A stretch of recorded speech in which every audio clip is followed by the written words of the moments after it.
வணக்கம், நான் உங்கள் Shabdina. Welcome back to Shabdina's kitchen. இன்றைக்கி நம்ம கிச்சனில் பார்க்க போது கருவேப்பிலை சாதம் எப்படி பண்ணுறது பார்க்க போகிறோம்.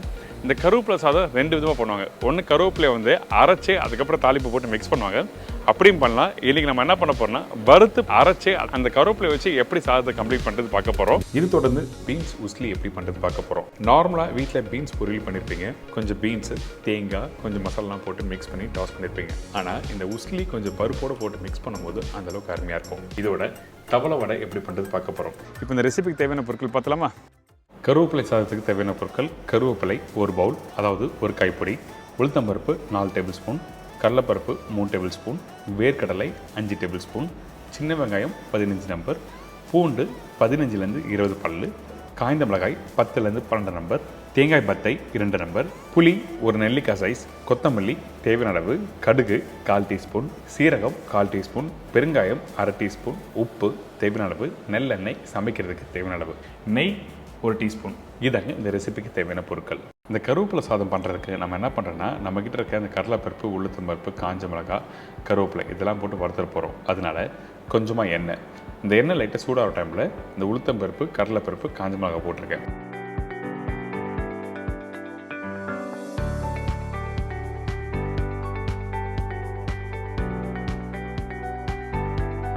இந்த உளுத்தம்பருப்பு, கடலைப்பருப்பு லைட்டாக வறுத்து வர டைமில் நம்ம என்ன பண்ணுறோம், கருவேப்பிலை போடுறோம். இந்த கருவேப்பிலை 1 கைப்பிடி போட்டிருக்கேன், அதாவது ஒரு பெரிய பவுல் சைஸ் அளவுக்கு.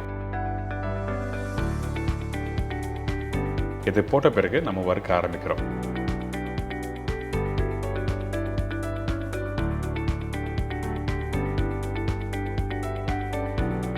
இந்த கருவேப்பிலை கொஞ்சம் வறுத்து வர டைமில் நல்லா முறுமுறுன்னு வரும். அதுக்கு பிறகு நம்ம என்ன பண்ணுறோம்னா இந்த தேங்காய் போடுறோம்.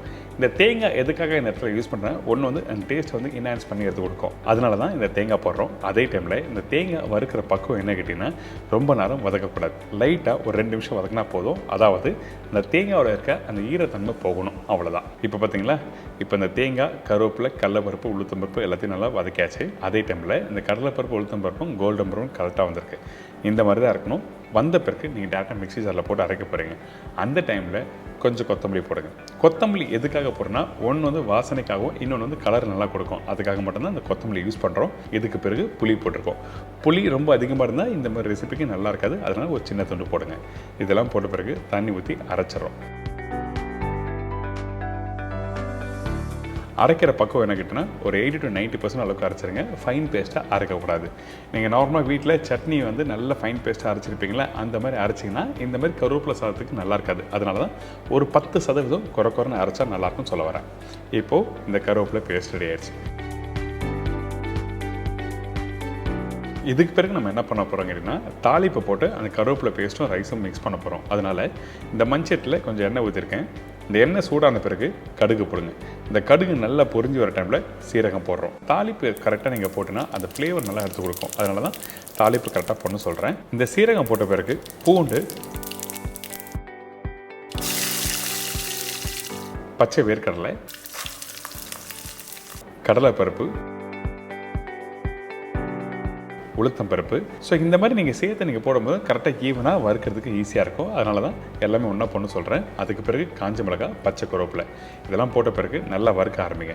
இந்த இடத்துல அந்த பூண்டு எப்படி வதக்குறேன்னு சொல்லி பார்க்கணும், ரொம்ப முக்கியம். அதாவது எந்த அளவுக்கு கரெக்டாக நீங்கள் வறுத்துட்டு அடுத்த ஸ்டேஜ் போகணும்னு சொல்ல வரேன். இப்போ பூண்டு பார்த்தீங்கன்னா ஒரு 50 to 60% அளவுக்கு இந்த தாளிப்புலேயும் கரெக்டாக வதக்கியிருப்போம். அதே டைமில் இந்த பச்சை வேர்க்கலையும் நல்லா வறுத்துருப்போம். நீங்கள் சாப்பிடும்போது அந்த வேர்க்கடலை, கடலைப்பருப்பு, உளுத்தம்பருப்பு வந்து கடக்க முடக்க நிற்கணும் சாப்பிட்றதுக்கு. அந்த அளவுக்கு நீங்கள் கரெக்டாக வறுத்துருங்க. இப்போ அந்த பூண்டோட கலரும் பாருங்கள், கரெக்டாக கோல்டன் ப்ரௌன் வந்திருக்கும். அதுக்கு பிறகு இந்த சின்ன வெங்காயம், இந்த சின்ன வெங்காயம் 1/2 இல்லை 1/3 கட் பண்ணி போடுங்க. ரொம்ப பொடிசாக கட் பண்ணி போட வேண்டிய அவசியமே இல்லை. இந்த வெங்காயம் போட்ட பிறகு ஒரு 2 செகண்ட் வதக்கிட்டு அதுக்கு பிறகு அரைச்சி வச்சுருக்க இந்த கருவேப்பிலை பேஸ்ட் இதில் போடுறோம். இந்த கருவேப்பிலை பேஸ்ட்டு போட்ட பிறகு நம்ம என்ன பண்ணுறோன்னா, இந்த இடத்துல தேவையான அளவுக்கு உப்பு போட்டுருங்க. ஃபஸ்ட்டே உப்பு போட்டிங்கன்னா மிக்ஸ் பண்ணுறதுக்கு ஈஸியாக இருக்கும். அதனால தான் ஸ்டார்டிங்கே உப்பு போட்டுறோம். இதுக்கு பிறகு அந்த தாளிப்போட நல்லா மிக்ஸ் பண்ணுங்கள். இந்த இடத்துல கொஞ்சம் கெட்டியாக இருக்கும். சில பேர் கொஞ்சம் லைட்டாக தண்ணி ஊற்றி டைல்யூட் பண்ணலாமல் கேட்பாங்க. அப்படி பண்ணக்கூடாது. இந்த மாதிரி வெரைட்டி ரைஸு கொஞ்சம் திக்காக இருந்தால் தான் நம்ம மிக்ஸ் பண்ணுறதுக்கு நல்லாயிருக்கும். இதுக்கு பிறகு பெருங்காயம், அதே டைமில் பொன்னி ரைஸும் போட ஆரம்பிக்கிறோம். இந்த மாதிரி ரெசிபிக்கு வந்து பொன்னி ரைஸ், அதாவது பாயில் ரைஸ் தான் நல்லாயிருக்கும். சில பேர் பாஸ்மதி ரைஸ் போடலாமா கேட்பாங்க. கண்டிப்பாக யூஸ் பண்ணக்கூடாது. பச்சை ரைஸ் கூட சாப்பிடலாம். ஆனால் நீங்கள் பாஸ்மதி ரைஸ் யூஸ் பண்ணினா இந்த மெத்தடுக்கு கரெக்டாக நல்லா இருக்காது சொல்ல வரேன். அவ்வளோதான் விஷயம். இதுக்கு பிறகு ஒரு டீஸ்பூன் நெய் போட்டு நல்லா மிக்ஸ் பண்ணுறேங்க. மிக்ஸ் பண்ணி எடுத்துனா அப்படியே உதிரியாக நல்லா சூப்பராக இருக்கும். அதே டைமில் ஈரத்தன்மை இருக்கும். நீங்கள் நார்மலாக வீட்டில் கருவேப்பிலை வறுத்து பவுட்ரு பண்ணி நீங்கள் பண்ணும்போது அந்த கருவேப்பிலை சாதம் சூடு ஆறிச்சுன்னா சாப்பிட முடியாது. அதாவது சில பேருக்கு நெஞ்சு கரைக்கும். அந்த டைமில் இந்த மாதிரி பேஸ்ட்டை அரைச்சி நீங்கள் சாப்பிட்டீங்கன்னா ரொம்ப நல்லாயிருக்கும். சூடு ஆறினாலும் சாஃப்டாக இருக்கும். அந்த மாய்ஸ்சரோடு இருக்கும் சாப்பிட்றதுக்கு, அதாவது ஈரத்தன்மை இருக்கும். அப்போது நீங்கள் நல்லா விரும்பி சாப்பிடுவீங்க. ஸோ அதனால தான் இந்த மாதிரி அரைச்சி எப்படி பண்ணணும்னு சொல்லிட்டு நீங்கள் சொல்லி கொடுத்துருக்கேன். கருவேப்பிலை சாதம் கண்டிப்பாக ட்ரை பண்ணி பாருங்கள். நம்ம வீட்டில் இருக்க மக்கள் எல்லாருக்கும் ரொம்ப பிடிக்கும்.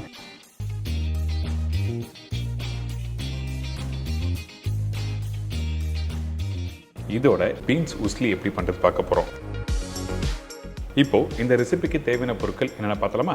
பீன்ஸ் உஸ்லிக்கு தேவையான பொருட்கள்: பீன்ஸ் 1/4 கிலோ, அதாவது 250 கிராம், கடலைப்பருப்பு 100 கிராம், துவரம்பருப்பு 50 கிராம், காய்ந்த மிளகாய் 15 நம்பர், பூண்டு 20 பல்லு, பச்சை மிளகாய் 1 நம்பர், பெரிய சைஸ் வெங்காயம் 1 நம்பர், மஞ்சத்தூள் 1/4 டீஸ்பூன், கருவேப்பிலை சிறிதளவு, கொத்தமல்லி தேவையான அளவு, சீரகம் 1/4 டீஸ்பூன், சோம்பு 1 டேபிள் ஸ்பூன், கடுகு 1/4 டீஸ்பூன், பெருங்காயம் 1/4 டீஸ்பூன், உப்பு தேவையான அளவு, எண்ணெய் சமைக்கிறதுக்கு தேவையான அளவு. இதாங்க இந்த ரெசிபிக்கு தேவையான பொருட்கள். இந்த பீன்ஸ் உஸ்லி பண்ணுறதுக்கு நம்ம என்ன பண்ணுறோன்னா, நம்ம கிட்ட இருக்கிற இந்த பருப்பை ஊற வச்சு அரைக்க போகிறோம். அதனால் கடலைப்பருப்பு நல்லா ஊற வச்சுருக்கேன். குறைஞ்சபட்சம் ஒரு 3 மணி நேரம் நல்லா ஊறிச்சுன்னா சீக்கிரமாக அரைக்கிறதுக்கு நல்லாயிருக்கும். அதே டைமில் நீங்கள் நல்லா அரைச்சி நீங்கள் வேக வைக்கிறதுக்கு ஈஸியாகவும் இருக்கும். அதே மாதிரி தான் இந்த துவரம்பருப்பும் பண்ணியிருக்கோம். இந்த துவரம்பருப்பு எப்பவுமே கம்மியாக இருக்கணும், கடலைப்பருப்பு அதிகமாக இருக்கணும். சரிங்களா? இதுக்கு பிறகு காஞ்ச மிளகாய். இந்த காஞ்ச மிளகாய் 15 நம்பர் சொல்லியிருக்கேன். அதில் 10 நம்பர் இந்த இடத்துல யூஸ் பண்ணியிருக்கோம். மீதி 5 காஞ்ச மிளகாய் கடைசியாக போட்டிருக்கேன். இதே மாதிரி தான் சோம்பு 3/4 டேபிள் ஸ்பூன் சோம்பு இந்த இடத்துல போட்டிருக்கோம். கொஞ்சம் கருவேப்பிலை, 10 பல்லு பூண்டு போட்டு இது எல்லாத்தையும் நம்ம அரைக்க போகிறோம். இந்த கடலை பருப்பும் தோரம் பருப்பும் அரைக்கிற பக்கம் என்ன கேட்டிங்கன்னா கொஞ்சம் குறைன்னு அரைச்சிருக்கணும். அதே டைமில் முழுசாக இருக்கக்கூடாது. அதனால் நம்ம நல்லா ஊற வச்ச பிறகு தண்ணி நல்லா வடிக்கிட்டு அதுக்கப்புறம் மிக்ஸி ஜாரில் போடுங்க. மிக்ஸி ஜாரில் போடும்போது அதிகமான குவான்டிட்டி போட்டு நீங்கள் அரைக்கக்கூடாது. கொஞ்சமாக போட்டு நீங்கள் அரைக்கணும். அப்போ தான் உங்களுக்கு வந்து நல்லா குறைன்னு அரைக்க முடியும். எக்ஸாம்பிளுக்கு எப்படி வீட்டில் வடைக்கு அரைப்பீங்க அதே மாதிரி பக்குவத்தில் அரைச்சிக்கணும். முழுசாக இருந்ததுன்னா நல்லா இருக்குது ப்ரிப்பரேஷன் முடித்த பிறகு. நல்லா அரைச்சி எடுத்தாச்சு. இந்த மாதிரி பக்குவத்தில் கரெக்டாக கெட்டி அரைச்சிருக்கணும்.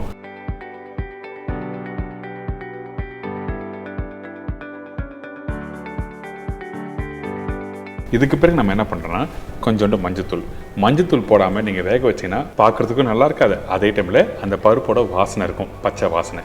அதனால தான் மஞ்சத்தூள் போட்டிருக்கோம். உப்பும் போட்டிருக்கோம். உப்பு கண்டிப்பாக இந்த இடத்துல போட்டு நல்லா மிக்ஸ் பண்ணிவிட்டு அதுக்கப்புறம் தான் ஸ்டீம் பண்ணோம். சால்ட்டு போடாமல் ஸ்டீம் பண்ணினா கண்டிப்பாக வந்து அந்த பருப்பில் வந்து பீன்ஸோட டாஸ் பண்ணும்போது கண்டிப்பாக நல்லா இருக்காது. அதனால் சால்ட்டு ஃபஸ்ட்டு மிக்ஸ் பண்ணிவிட்டு அதுக்கப்புறம் இந்த மாதிரி ஸ்டீமரில் போட்டு நல்லா ஸ்டீம் பண்ண ஆரம்பிக்கிறோம். நீங்கள் வீட்டில் இட்லி சட்டி வச்சுருப்பீங்களே, அந்த இட்லி சட்டியில் இந்த மாதிரி கொஞ்சம் கொஞ்சமாக போட ஆரம்பிங்க. கொஞ்சம் கெட்டியாக போட்டிங்கன்னா உங்களுக்கு ஸ்டீம் ஆகிறதுக்கு ரொம்ப டைம் எடுக்கும். அதனால் நம்ம என்ன பண்ணுறோம், உதிரியாக போட ஆரம்பிங்க. நார்மலாக வீட்டில் வடகரி பண்ணுவீங்களே அதே மாதிரி தான். சரிங்களா? இப்போது இதை மூடி போட்டு கரெக்டாக ஸ்டீம் பண்ண ஆரம்பிக்கிறோம். ஸ்டீம் பண்ணுறதுக்கு குறைஞ்சபட்சம் ஒரு 8லேருந்து 10 நிமிஷம் டைம் எடுக்கும். ஸ்டீம் ஆன பிறகு நம்ம சூடு ஆறின பிறகு தான் க்ரஷ் பண்ணிவிட்டு அதுக்கப்புறம் பீன்ஸோட போட்டு டாஸ் பண்ண போகிறோம். அதனால நல்லா ஸ்டீம் ஆகட்டும்.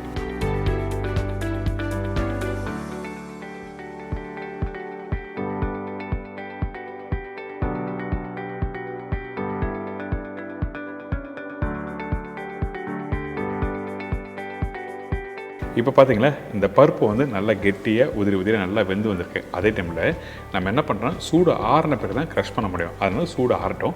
சைடில் இந்த பீன்ஸ் வந்து லைட்டாக பிளான்ச் பண்ணி எடுக்க போகிறோம். அதாவது 50% அளவுக்கு கொதிக்கிற தண்ணியில் போட்டு எடுக்க போகிறோம். நம்ம டேரெக்டாக டாஸ் பண்ணலாம். டாஸ் பண்ணும்போது அந்த பீன்ஸோட கலர் கொடுக்காது. அதனால் நம்ம என்ன பண்ணுறோன்னா இந்த மாதிரி கொதிக்கிற தண்ணியில் கொஞ்சம் உப்பு போட்டு பிளான்ச் பண்ணுறோம். இந்த மாதிரி தான் பண்ணோம். நீங்கள் டேரெக்டாக வந்து அந்த தாளிப்பை போட்டு பீன்ஸ் போட்டு நீங்கள் குக் பண்ணினா கரெக்டான அந்த டெக்ஸ்சர் கொடுக்காது. அந்த ஒரு காரணத்துக்காக மட்டும்தான் பீன்ஸ் இந்த மாதிரி பண்றோம்.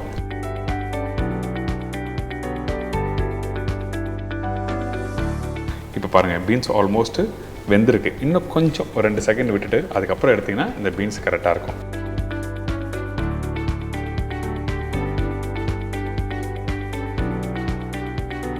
சில பேர் கேட்பாங்க, பீன்ஸ் இந்த மாதிரி வேக வச்சு போட்டால் பீன்ஸில் சத்துலாம் இருக்காது அப்படின்னு சொல்லி கேட்பாங்க. இந்த மாதிரி பிளான்ச் பண்ணி போடுறதுலாம் ஒன்றும் ஆகாது, டேஸ்ட்டும் நல்லாயிருக்கும். பார்த்தீங்களா, இந்த பீன்ஸ் ஆல்மோஸ்ட் ரெடி ஆயிடுச்சு. இந்த மாதிரி வந்த பிறகு பீன்ஸ் எடுத்து தனியாக வச்சுருங்க. இதுக்கு பிறகு இந்த பருப்பு வந்து நல்லா ஸ்டீம் பண்ணி எடுத்து வச்சுருக்கோம். இந்த ஸ்டீம் பண்ணி எடுத்து வச்சுருக்க பருப்பு நல்லா சூடு ஆறின பிறகு கையில் க்ரஷ் பண்ணுறதுக்கு ஈஸியாக இருக்கும். அதனால தான் சூடு ஆறின பிறகு க்ரஷ் பண்ண சொல்கிறோம். அப்போ தான் தூள் தூளாக வரும், அதே டைமில் ஈஸியாக இருக்கும் கையில் பிடிக்கிறதுக்கு. இப்போ இந்த அளவுக்கு முடிஞ்ச அளவுக்கு நல்லா க்ரஷ் பண்ணுறோம். க்ரஷ் பண்ணிவிட்டு இதை அப்படியே வந்து பொரியலுக்கு யூஸ் பண்ணலாம். இன்கேஸ் கொஞ்சம் பருப்பு அதிகமாக ஆயிடுச்சுன்னா வடைக்கறியும் வீட்டில் ட்ரை பண்ணி பார்க்கலாம்.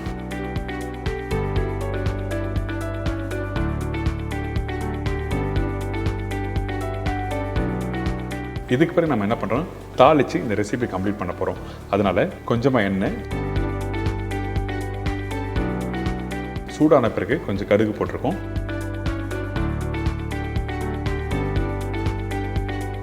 சீரகம், சோம்பு 3/4 டேபிள் ஸ்பூன் ஏற்கனவே யூஸ் பண்ணியிருக்கோம் அரைக்கிறதுக்கு. மீதி உள்ள சோம்பு இந்த இடத்துல போட்டிருக்கோம். அதுக்கு பிறகு இடித்த பூண்டு இந்த இடத்துல தோலோடு இடித்து போட்டிருக்கேன். இதுக்கப்புறம் பச்சை மிளகா, காரத்துக்கு ஏற்ற மாதிரி 2 பச்சை மிளகா பொடிசாக கட் பண்ணி போட்டிருக்கோம். காஞ்ச மிளகா, வெங்காயம், பச்சை கருவேப்பிலை இதெல்லாம் போட்டு டாஸ் பண்ணுறோம். இந்த வெங்காயம் குக் பண்ணுற பக்குவம் என்ன கேட்டிங்கன்னா, ரொம்ப நேரம் குக் பண்ணக்கூடாது. ஜஸ்ட் 2 நிமிஷம் நீங்கள் நல்லா வதக்கிட்டு அதுக்கு பிறகு பீன்ஸ் போட ஆரம்பிக்கிறோம். அதே டைமில் இந்த வெங்காயத்தை வதக்கும் போது ஹை ஃப்ளேம் வச்சு நீங்கள் வதக்கணும்.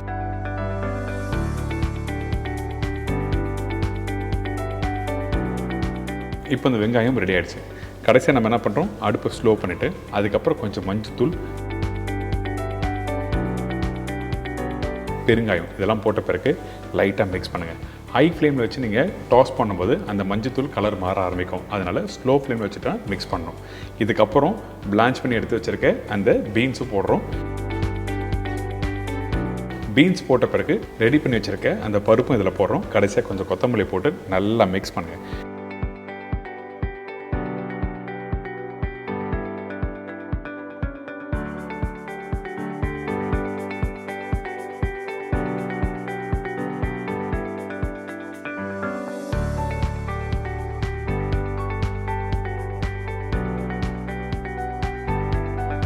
அதிகபட்சம் ஒரு 3லேருந்து 4 நிமிஷம் குக் பண்ணுறீங்க.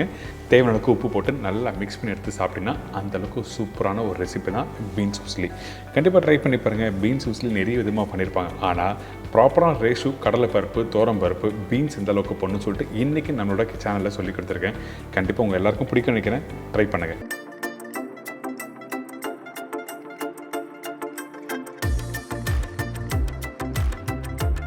இதை தொடர்ந்து ஒரு சூப்பரான தவளை வடை. தவளை வடைனா பருப்புலாம் வச்சு பண்ணுவோம் பார்த்தீங்கன்னா, அந்த ரெசிபி தான் இன்றைக்கி நம்ம பார்க்க போகிறோம். துவரம்பருப்பு 1 கப்பு, பாசிப்பருப்பு 1 கப்பு, கடலைப்பருப்பு 1 கப்பு, உளுத்தம்பருப்பு 1 கப்பு, பச்சரிசி 1 கப்பு, காஞ்ச மிளகாய் 8லேருந்து 10 நம்பர், பெரிய வெங்காயம் 1, சீரகம் 1/4 டீஸ்பூன், கடுகு 1/4 டீஸ்பூன், கருவேப்பிலை தேவையான அளவு, கொத்தமல்லி தேவையான அளவு, பச்சை மிளகாய் 2, இஞ்சி 1/2 டீஸ்பூன், பெருங்காயம் 1/4 டீஸ்பூன், தேங்காய் 4 பத்தை, உப்பு தேவைக்கேற்ற, ஆயில் ஃப்ரை பண்ணுறதுக்கு தேவையான அளவு. இதாங்க இந்த ப்ரிப்பரேஷன் தேவையான பொருட்கள். இந்த தோரம்பருப்பு, பாசிப்பருப்பு, உளுத்தம்பருப்பு, கடலைப்பருப்பு இது எல்லாமே 1 கப்பு சொன்னோம் பார்த்தீங்களா. ஒரு பருப்பு 100 கிராம் சொல்லி 400 கிராம் போட்டிருக்கோம். ஸோ இந்த பருப்பு எல்லாத்தையும் நல்லா தண்ணியில் ஊற வச்சுருக்கணும். ஊற வைக்கிறது டைமிங் என்னங்கன்னா, குறைஞ்சபட்சம் ஒரு 2லேருந்து 3 மணி நேரம் நல்லா ஊறட்டும். வாஷ் பண்ணி எடுத்த பிறகு இந்த மாதிரி எல்லா பருப்பும் ஒன்றா போட்டிருக்கேன். இந்த 4 பருப்பு போட்டிருக்கேன். இதுக்கப்புறம் பச்சரிசியும் தனியாக ஊற வச்சுருக்கோம். இந்த பருப்போட இந்த பச்சரிசி போட்டு அரைக்கக்கூடாது. அதனால தான் ஃபஸ்ட்டு இந்த பருப்பு மட்டும் அரைச்சிடும். எதுக்காகன்னா, இந்த பருப்பு சம்டைம் அரைக்கும் போது கொஞ்சம் லூஸ் ஆகிறதுக்கு வாய்ப்பு இருக்குது. அதனால் இந்த அரிசி தனியாக அரைச்சினா கெட்டியான பக்கம் கிடைக்கும். அந்த டைம் ரெண்டுத்தையும் ஒன்றா போட்டு மிக்ஸ் பண்ணிக்கலாம். இப்போது இந்த ஊற வச்ச பருப்பு எல்லாத்தையும் அரைக்கிறோம். அதே டைமில் கொஞ்சமாக தண்ணி ஊற்றி அரைக்கிறோம். அதிகமான தண்ணி வேண்டாம். அதிகபட்சம் 50 ml தண்ணி இருந்தால் போதும். ஆக்சுவலாக வந்து ஊரெலாம் பார்த்தீங்கன்னா இந்த ஆட்டுக்கல் சொல்லுவாங்க பார்த்தீங்கன்னா, அந்த ஆட்டுக்கல்லில் நல்லா அரைச்சிருப்பாங்க. உங்கள் வீட்டில் அந்த ஃபெசிலிட்டிஸ் இருந்ததுன்னா நீங்கள் ஆட்டுக்கல்ல அரைக்கலாம். அப்படி இல்லாதவங்க மிக்ஸி, கிரைண்டர் யூஸ் பண்ணிக்கலாம். பார்த்தீங்களா, இந்த மாவு இந்த மாதிரி பக்குவத்துக்கு கரெக்டாக இருக்கணும்.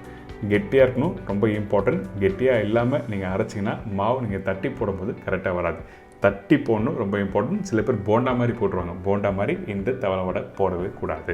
இதுக்கப்புறம் இந்த பச்சரிசி, அதாவது ஊற வச்ச பச்சரிசி இப்போ அரைக்க போகிறோம். அரைக்கும் போது காஞ்ச மிளகாய் இதில் போட்டிருக்கேன். அரைக்கும் போது தண்ணி ஊற்றாமல் அரைக்க பாருங்கள், ரொம்ப இம்பார்ட்டன்ட். ஏன்னா அந்த கெட்டியான பக்குவம் கொடுக்குறது பார்த்திங்கன்னா இந்த பச்சரிசி தான். சம்டைம் பருப்பு அரைக்கும் போது கொஞ்சம் லூஸ் ஆகிடுச்சுன்னா இந்த அரிசி வச்சுன்னா சரி பண்ணுவாங்க. அதனால தான் இந்த மாவோட அரைச்ச பச்சரிசியும் இதில் போடுறோம். இதுக்கு பிறகு சீரகம், இதுக்கப்புறம் உப்பு, கருவேப்பிலை. நீங்கள் நார்மலாக வீட்டில் வடை போடுவீங்களா அந்த மாதிரி பக்குவத்துக்கு போட வேண்டியது தான். கொஞ்சம் கொத்தமல்லி, அதுக்கப்புறம் பிடிச்ச கட் பண்ணி வச்சுருக்கேன் இந்த வெங்காயம், திருவண்ண தேங்காய் யூஸ் பண்ணியிருக்கோம். இந்த தேங்காய் பார்த்தீங்கன்னா நிறைய பேர் எண்ணெயில் தாளித்து போடுவாங்க. ஆக்சுவலாக இந்த மாதிரி மாவில் மிக்ஸ் பண்ணிவிட்டு அதுக்கப்புறம் போடுங்க. எண்ணெயில் தாளிக்கும் போது வெறும் கடுகும் பெருங்காயம் மட்டும்தான் தாளிக்கணும். ஏங்கிட்டனா இந்த ப்ரிப்பரேஷன் ஃப்ரை பண்ணி முடித்த பிறகு நீங்கள் சாப்பிட்டீங்கன்னா அந்த பெருங்காயம், அந்த தாளித்த கடுகும் அந்த வாசனை நல்லா தெரியும். அதுக்கு தான் இம்பார்ட்டன்ட் தரணும். அதனால் நல்லா மாவை மிக்ஸ் பண்ணி இந்த மாதிரி பக்குவத்தில் எடுத்துருங்க. இதுக்கப்புறம் இன்னொரு பேனில் கொஞ்சமாக எண்ணெய், அதாவது நல்லெண்ணெய் எடுத்துருக்கேன். கடுகு 1/4 டீஸ்பூன்,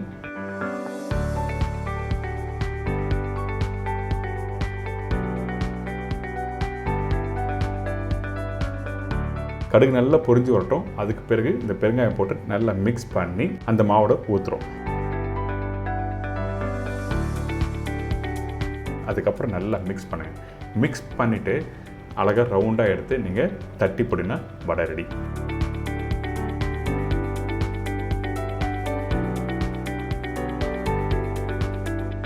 கையில் எடுக்கும்போது உங்களுக்கு நல்லா கெட்டியான பக்கம் கிடைக்குதா, இந்த மாதிரி தான் வரணும். சில பேர் தேங்காய் அதிகமாக போட்டுருவாங்க. தேங்காய் அதிகமாக போட்டால் நல்லாயிருக்கும், ஒன்றும் தவறலாம் இல்லை. ஆனால் உடைய ஆரம்பிக்கும். நீங்கள் இந்த வடையை தட்டி முடித்த பிறகு 2 கையில் இப்படி மாற்றி மாற்றி திருப்பி பாருங்கள். அப்போது கரெக்டாக இருக்குன்னு அர்த்தம். அதாவது அரைச்ச பக்கம் கரெக்டாக இருக்குன்னு அர்த்தம். இதுக்கு பிறகு இந்த எண்ணெய் சூடாக இருக்குது, 1 by 1 ஃப்ரை பண்ணுறோம். ஃப்ரை பண்ணிட்டு இருக்கும்போது நான் எப்போவுமே சொல்கிறதான், எண்ணெய் சூடாக இருக்கணும். இந்த வடை மாவு எல்லாத்தையும் போட்ட பிறகு டெம்பரேச்சர் கம்மி பண்ணணும். அப்போ தான் உங்களுக்கு கலர் கரெக்டாக இருக்கும். அதே டைமில் வந்து ஃப்ரை பண்ணி எடுக்கும்போது உள்ளே நல்லா சாஃப்டாக இருக்கும், மேல் பகுதி மட்டும் லைட்டாக கிறிஸ்பியாக இருக்கும்.